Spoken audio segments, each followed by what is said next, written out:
Assalamualaikum warahmatullahi wabarakatuh dan selamat petang. Nama saya Muhammad Ilham bin Zamrin dan ini kawan saya Matish. Dan kami daripada Politeknik Bangka Datuk. Hari ini kami akan membuat simulasi cara nak menggunakan bench grinder dengan betul dan selamat. Marilah kita mula dengan PPE. So ini adalah baju coverall. Sebelum kita masuk ke dalam bengkel, kita perlu memastikan kita pakai baju ni supaya kita dapat menjaga keselamatan kita. Dan seterusnya, ini adalah apron untuk menyelamatkan kita daripada percikan api. Dan ini juga adalah glove tangan. So ini akan tujuan pakai ni adalah untuk selamatkan kulit kita daripada percikan api daripada grinder ni. Dan ini pula Google. So yang ni untuk menyelamatkan mata kita daripada percikan api dan percikan sepian-sepian besi. Kita akan lihat kepada cara menggunakan mesin ni dengan betul lah. Pertama sekali kita perlu memastikan tangan kita tidak basah supaya kita tidak shock macam ni.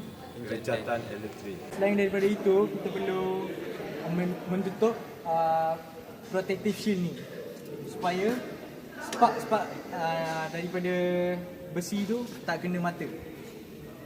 Dan sekiranya bahan kerja kita adalah saiz berkecil atau kecil, kita boleh guna plier. Dan sekiranya bahan kerja tu sesuai digunakan ataupun dipegang dengan tangan, so kita boleh teruskan. Dan ni adalah button on dan ni adalah button off. Dan ni adalah button keselamatan jika berlaku apa-apa kecederaan ataupun malfunction dalam mesin ni, kita boleh tekan ni. Dan untuk release benda ni, kita perlu pusing dan dia akan release. Ini adalah PPE yang paling sesuai. So sekiranya bahan kerja kecil, kita perlu guna plier. Sebab apa kita guna plier? Sebab glove ni mudah tertarik ke dalam ni. So ini akan menyebabkan gemalangan yang besar. Maka kamu boleh mula sekarang.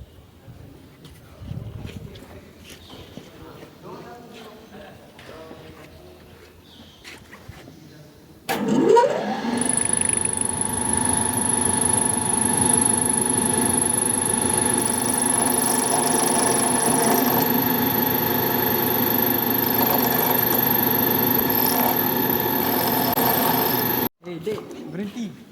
Jangan buat macam ni.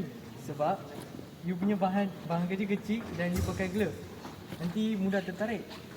Dan you tak pakai goggles. Dan ni shield tertutup.